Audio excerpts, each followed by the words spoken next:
Hello, my name is Lauren Fiala, and today we're going to talk about the difference between Pinot Gris and Pinot Grigio as far as wine styles go, and a little bit of the history behind the grape itself. Pinot Gris is a grayish-purple grape, and it is in the Pinot family, along with Pinot Noir and Pinot Blanc, and it easily mutates, often on the same vine and sometimes on the same grape cluster. There are many synonyms for Pinot Gris and Pinot Grigio. Pinot Barreau is from Burgundy, where this grape is said to have originated from. Pinot Gris is one of the noble grape varieties of Alsace, France. Here, Pinot Gris can have higher alcohol, residual sugar, and can be aged in neutral barrels. It is also a good candidate for Vendange Tardive, which is a late harvest product, which often has botrytis and pairs well with Asian food and foie gras. Pinot Grigio is less likely to have seen oak. It is typically leaner in style with higher acidity. Great examples of this style come from northern Italy in Friuli, Venezia Giulia, and Trentino Alto Adige. Other examples of this grape are Grauburgunder and Rulander from Germany, and Malvoisie in Switzerland. Oftentimes, the lines are blurred between these two styles of wine. The first Pinot Grigio we're going to taste today is the Firelands Pinot Grigio. This one is from the Isle St. George, which is located on North Bass Island up in Lake Erie. And this was the final vintage that was made on the island. So this was actually the first Pinot Grigio planted in Ohio was by the Manti family. And that was one of the first wineries that was also founded in Ohio back in 1880. This wine has seen no skin contact. It was machine harvested, so it's very fresh. It's got a lot of floral components to it as well as some tropical fruit.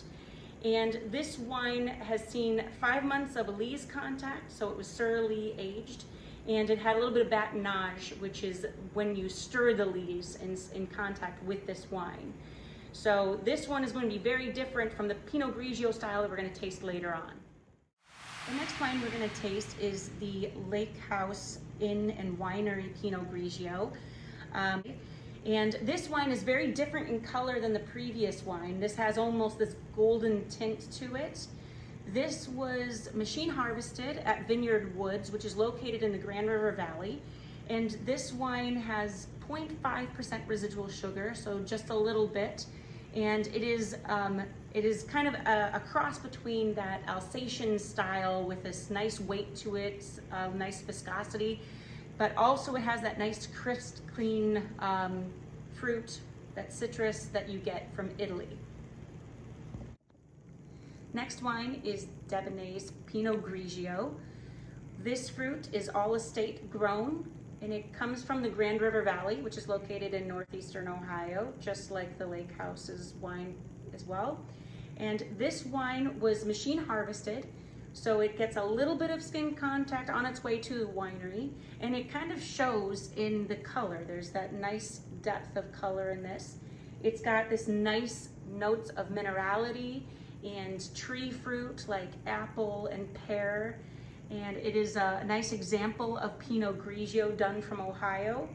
And they also do, at Cask 307, they do a rosé of Pinot Grigio, which is very interesting, and their picture is shown right here. The final wine today that we're going to taste is the Vermillion Valley Vineyards, their Pinot Gris. They also do a Pinot Grigio in the very classic styles of the regions that they are trying to emulate. So the Pinot Gris is very much Alsatian in style, where their Pinot Grigio that they produce is going to be brighter, fruitier, and kind of that classic Pinot Grigio from Italy. This Pinot Gris spent 18 hours on skin contact, which is very different from the other wines that we saw today. It also spent 15 months surly aging, with batonnage happening bi-weekly or weekly. Batonnage is where you actually stir in the lees that is inside of the tank itself. And this wine is very different from the others. It's got a lot of body to it. The color is a little bit on the brighter side because of that as well.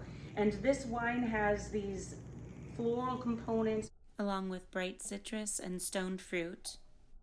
and it also has that nice minerality and that creamy texture to the palate because of that lees aging. For more information on how to get these wines that we tasted today, please go to ohiowines.org. Discover the wide variety of Pinot Grigios and Pinot Gris that are found around the state of Ohio, and try one today. Thank you for joining me today, and I look forward to talking with you guys next week when we discuss sparkling wine.